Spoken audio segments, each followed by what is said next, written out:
Welcome to chemistry untold.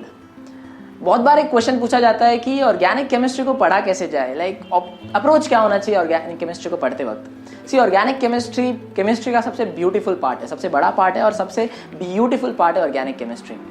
अब देखो, inorganic chemistry और ऑर्गेनिक केमिस्ट्री में बहुत सारे डिफरेंसेस होते हैं, उनके रिएक्शंस पढ़ने काफ़ी डिफरेंसेस आ जाते हैं। इनऑर्गेनिक केमिस्ट्री के रिएक्शंस को पढ़ना एक सरदर्द है और ऑर्गेनिक केमिस्ट्री के रिएक्शंस काफ़ी प्रेडिक्टेबल होते हैं। सब कुछ रटना नहीं होता। इनऑर्गेनिक में रिएक्टेंट, प्रोडक्ट, कंडीशन सब बाय हार्ट करनी पड़ती हैं। ऑर्गेनिक में ऐसा नहीं है, आपको रिएक्टेंट और प्रोडक्ट बाय हार्ट करने की ज़रूरत नहीं, बच जाता है तो सिर्फ कंडीशंस एंड सबसे इंपॉर्टेंट चीज़ आपको बाय हार्ट जो करनी है वो है रिएजेंट। देखो, ऐसा तो है नहीं कि आप ऑर्गेनिक केमिस्ट्री को 10-20 दिन में पढ़ लो, एक सालों पर लग जाते हैं इसको पढ़ने में। और अगर आपको कोई बोलता है कि ऑर्गेनिक केमिस्ट्री को आप वो 10 दिन में या 20 दिन में आपको ऑर्गेनिक केमिस्ट्री पढ़ा देगा, तो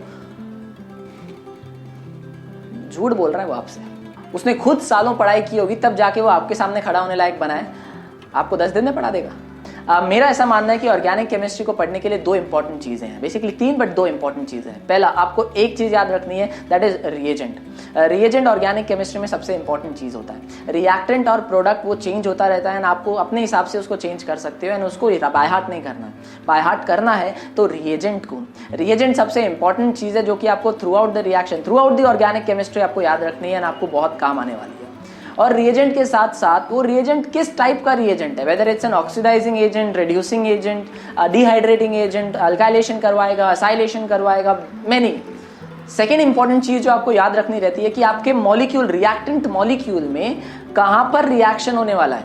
आपका रिएजेंट क्या पूरे मॉलिक्यूल के ऊपर रिएक्शन करेगा, हर एक बॉन्ड को तोड़ेगा, हर एक बॉन्ड को जोड़ेगा? नहीं, कुछ पर्टिकुलर साइट्स, कुछ पर्टिकुलर पॉइंट्स पे ही वो रिएक्टेंट, ये जो रिएजेंट है वो काम करने वाला है। वो इंपॉर्टेंट चीज़ है, उसको बोला जाता है reaction centre.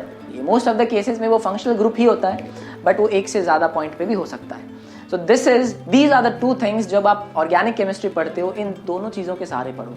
First reagent, second reaction centre. Reaction कहाँ होगा, वो रिएजेंट कौन से जगहों पे काम करने वाला है। ना इफ आप बोर्ड्स में हो या आप एंट्रेंस एग्जाम्स दे रहे हो तो आपको प्रिपरेशन करना बहुत इंपॉर्टेंट है। आप प्रिपरेशन कैसे करोगे?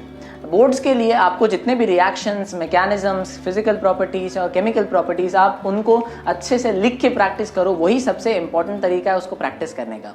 आप कोई शॉर्टकट टिप्स एंड ट्रिक्स के भरोसे मत बैठो प्लीज। आपके पास पूरा साल का टाइम होता है, आप आराम से उनको लिख के अच्छे से प्रैक्टिस कर सकते हो। अगर आप एंट्रेंस एग्जाम के लिए प्रिपेयर करना चाहते हो तो ट्रस्ट मी, जितना टाइम आप पढ़ने में कंसेप्ट को लगाते हो, उससे ज़्यादा टाइम आप उसके ऊपर क्वेश्चंस को सॉल्व करो, आपको बहुत बेनिफिट होगा। अपना जो टाइम है उसको 70:30 में डिवाइड कर दो और 70% टाइम आप प्रॉब्लम्स को सॉल्व करने में लगाओ, क्वेश्चंस को सॉल्व करने में लगाओ, वेयरएज 30% टाइम कंसेप्ट्स को समझने में, उसको ग्रास्प करने में लगाओ। नाउ कहाँ से पढ़ा जाए, क्या रेफरेंस बुक्स होती हैं, कहाँ से चीज़ें पढ़ी जाए? बोर्ड्स के केसेस में आपको ज़्यादा रेफरेंसेस बुक पढ़ने की ज़रूरत नहीं होती है। आपको गवर्नमेंट की टेक्स्ट बुक प्रोवाइडेड होती है या आपके पास स्टैंडर्ड रेफरेंस बुक्स होती हैं जो कि एनसीईआरटी में यूज़ की जाती हैं। जब बात आती है एंट्रेंस एग्जाम्स के लिए तो काफ़ी सारी प्रॉब्लम्स आती हैं क्योंकि रेफरेंस बुक बहुत सारी होती हैं।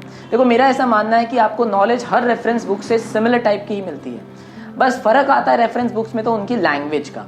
उनके हर एक रेफरेंस बुक का लैंग्वेज अलग होता है। कोई डिफिकल्ट लैंग्वेज होता है, कोई सिंपल लैंग्वेज होता है, कोई अच्छे से एक्सप्लेन कर देता है तो कोई डायरेक्टली शॉर्ट में एक्सप्लेन कर देता है। अब वो डिपेंड करता है टोटली आपके ऊपर कि आप किसको पसंद करते हो, आपका प्रेफरेंस क्या है।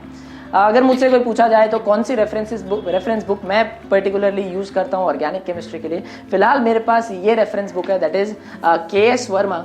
ये काफ़ी अच्छी बुक है, JEE एडवांस के लिए है और ये उसका पार्ट 2 है। ऐसे 2 पार्ट हैं इसके, तो ये पार्ट 2 है, तो ये फर्स्ट पार्ट इसका अलग है। मैं ये रेफरेंस बुक इसलिए यूज़ करता हूँ क्योंकि इसमें जितना एक्सप्लेनेशन दिया हुआ है उतने ही क्वेश्चंस भी पूछे हुए हैं। Now question play very important role in your preparation for entrance exams. बाकी बात रही और बहुत सारी स्टैंडर्ड रेफरेंस बुक्स हैं जो कि फॉरेन ऑथर्स और इंडियन ऑथर्स की भी अवेलेबल हैं। सोलोमन, पॉली, उसके अलावा मॉरिसन एंड बॉयड, क्लेडन, ये कुछ ऐसी स्टैंडर्ड रेफरेंस बुक्स हैं जो कि आपको इजीली मिल जाएंगी। इनके PDFs और लोकल मार्केट से भी आपको इजीली मिल सकती है, सेकेंड हैंड या तो नहीं। फर्दर हम यही सीरीज स्टार्ट करेंगे कि कैसे डिफरेंट रिएक्शंस को डिफरेंट रिएजेंट के बेसिस पे बाय हार्ट करना है, किस रिएजेंट का किस कंडीशन में क्या काम होता है, कौन से फंक्शनल ग्रुप पे काम करता है, एंड क्या क्या उसके एक्सेप्शन केसेस हैं।